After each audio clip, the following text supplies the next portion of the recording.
If your toe is throbbing, how do you focus on a healthy foot? Well, you've got to stand back and look at the bigger picture of it. And the bigger picture is what we emphatically described here today, is that this wave equals this wave, and that while that calibration is happening, so is this. And you just got to decide, do you believe more in the eternalness of yourselves or this specific moment in time? That's why we were nitpicking over the idea of grounded, because you're moving rapidly forward. Hard to not notice that. Hard to not see it and hear it and smell it and taste it and touch it, because that's what you do with your physical senses. So it requires activating something that means more. It means activating the point of conversation that you can have with your source energy. And that's a vibrational conversation that is demonstrated through emotions. So when you feel fear, you're not doing it. When you feel worried, you're not doing it. When you feel like you're not sure of what you're doing, you're not doing it. Want to calibrate it? Yes. So notebook is open and the situation has been described. Give us the emotional clues that obviously let you know how easy it has been and how normal it is for you to have, in this situation, calibrated to what is. I feel distress. I feel sad. I feel powerless sometimes. Sometimes hopeful. Not completely powerless, so I can work my way partly up the scale. We know you feel that, we know you feel that, we know you feel that, and we know you feel that, but all of that has led you to this. Right. And so let's calibrate this. When I focus on this situation, which I am describing here, I feel worried, and there's another vibration that has an emotional demonstration that we want you to find. I feel inadequate to fix this. Yeah, or I wonder if I'm adequate to fix this. Well, the wondering is enough resistance that you can give it the inadequate label. Okay, good. I got that. You're interesting to play with because you're connected to your inner being enough that these words that we're describing don't apply to who you usually are and what you really know. Just this situation. And this is a situation that you're calibrating. So it doesn't matter what you usually believe or what you've normally believed. The whole point of this exercise is to change this belief about this situation. You want to calibrate to who you really are because the situation has calibrated you. And this is something that really bothers powerful teachers. It's one of the things that really bothers you a lot. I should know better. I should know better than to let a situation calibrate me. Really? You're not going to allow yourself any more step one moments?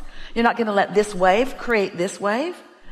You're not going to let something really big make something really big? Of course. The inadequacy, that just flies out the window with that sort of discussion, doesn't it? Right. This is going to sound a little off to all of you. It isn't off, and we're going to explain to you why it isn't off until you know it isn't off. Ready? This conversation is not about your nephew. It's about your calibrating to something you desire. Happens to regard your nephew. But this is about your calibrating to your strength. Did you take that ride with us just a little bit? Because in human conversations, how could you be so selfish to be worrying about how you feel when your little nephew is suffering? You should be thinking always and only and completely about your nephew. And we say, you do that, you've got no power. You let what is dominate your thoughts, and you don't reach for the way your inner being is looking at this. We want you to know something. We're just going to say it straight out. If you knew right now your inner being and what your inner being thinks about most things, as a normal, physical, human being, you would criticize your inner being for not being sensitive enough. You would criticize your inner being for not being willing to be there for you. And you know what? You're right, because your inner being will not be there for you. Where is your inner being? There for you. And who put there? You did. You put there. You were the one who put there. So don't criticize your inner being for not going there with you. Your inner being is never going to go there with you. Your inner being stays over here. And so you had a there, which caused you to create a there. And the reason that you ever feel anything that is an emotion that is diminished in any way is because you're going over there and your inner being isn't over there. Your inner being's over there. It really is that simple. Your inner being's over there. Okay, I've got that. Yeah. So I need to get there with my inner being. That's a good pathway. So you know what these emotions are. So what do you really know? And you could write the book. In fact, you did. You could write the book about all of this too. You know what that stronger, overarching whole of who you are perspective is, but something's keeping you from being able to do it in this situation easily. What is it? Let's talk about this. Why is this harder for you than most? Say it. Well, I care more. I care more. It's yes. I care more because it's personal. My little guy. And isn't that what we've been saying always? Is that the things you care the most about are the things you think the most about, and the things you think the most about you've done the most damage to. Because you've been sloppy in your thinking.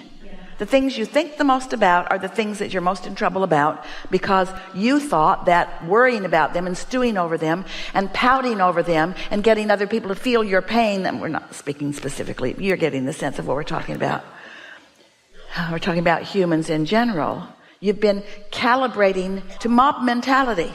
If I can get more people to agree with me that this is a problem, then we'll be more likely to find a solution. No, you'll just find a bigger problem. Right, and my brother and my sister-in-law don't really help because they're always like putting the problem in my face over and over and over again. And yeah, so. Well, every time they put the problem in your face, you are calibrating to a solution, even if you're not consciously aware that you are. I think that's true, yes. So we've got the book out and we know what we've already written on this side. So let's write on the other side. And a good thing, Esther writes it every time.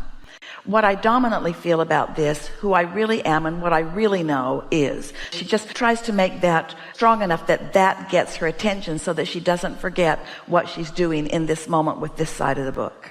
So then ask yourself, am I a focused being or a confused being? Focused. Does focus come easily to me, or is it hard? Super easy.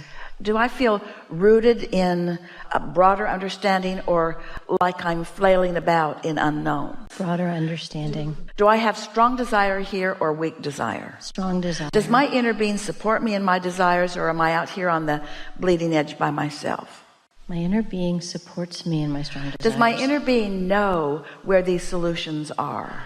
My inner being knows where the solutions are. Is my inner being broadcasting those solutions?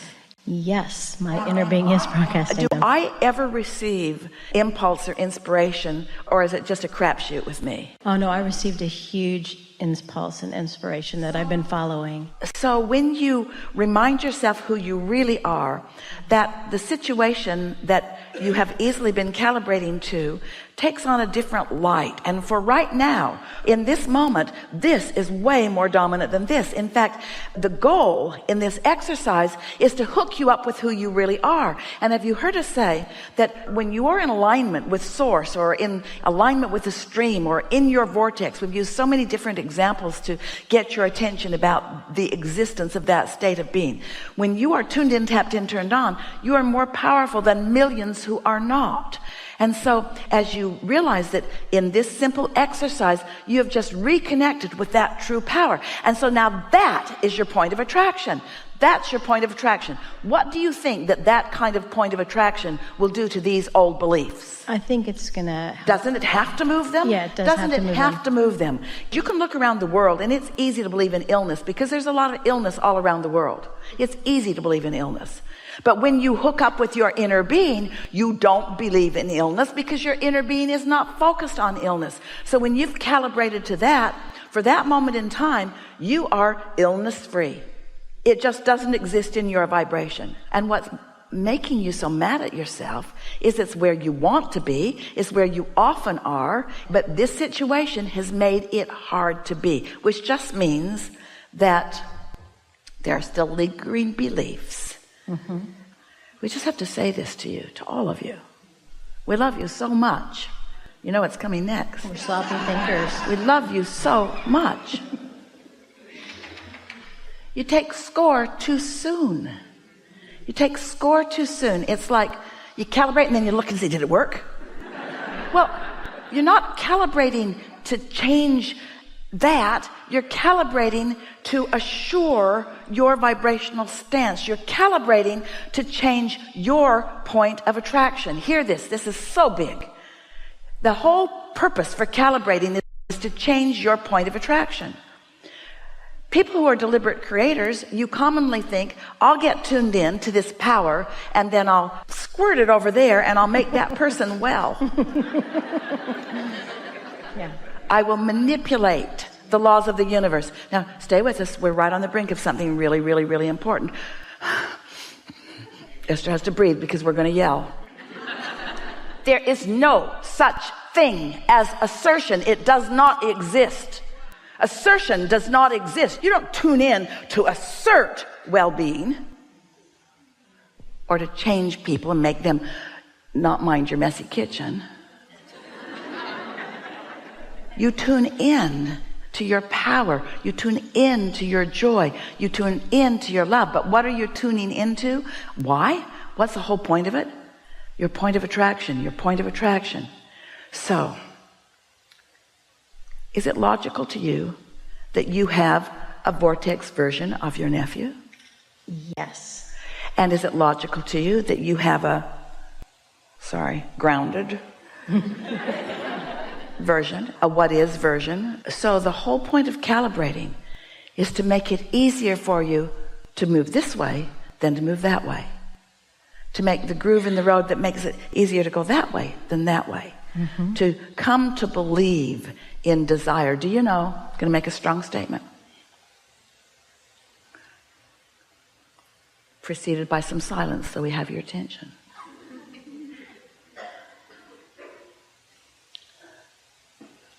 Desire is all you need. But you hardly ever let yourself have a desire without a belief that shoots it in the foot. And as long as you've got that belief that shoots your desire in the foot, then things about that keep showing themselves to you, which makes you not believe in your desire. But if you could just have a pure desire, your inner being has a pure desire about the things that matter to you. And you told your inner being every subtle little thing that you were contributing to it. So you've created this magnificent relationship with all kinds of things that you want. And you don't have to justify them or prove them to anybody or get even one other person to agree with you. All you got to do is line up with your power so that all that power is your point of attraction. So that all that power is your point of attraction. So that all of that is your point of attraction. There's no assertion. There's only attraction. Only attraction. Only attraction. Only attraction. Only attraction. Only attraction. So when we say desire and belief, we love it when your desires and your beliefs match. And you really don't like it when your desires and your beliefs don't match. That's a clue. When you desire something, but you know what you do? And others have been the reason that you so often do it. Oh, we got to breathe here for just a minute. This is so big. You have so willingly calibrated to beliefs about stuff you don't even want. And why do you do it? Everybody else's. That's what they believe, and I don't want to look dumb. I don't want to look fanciful. I need to be grounded. I don't want to be weird. Yeah, you do. Yeah, you do. Yeah.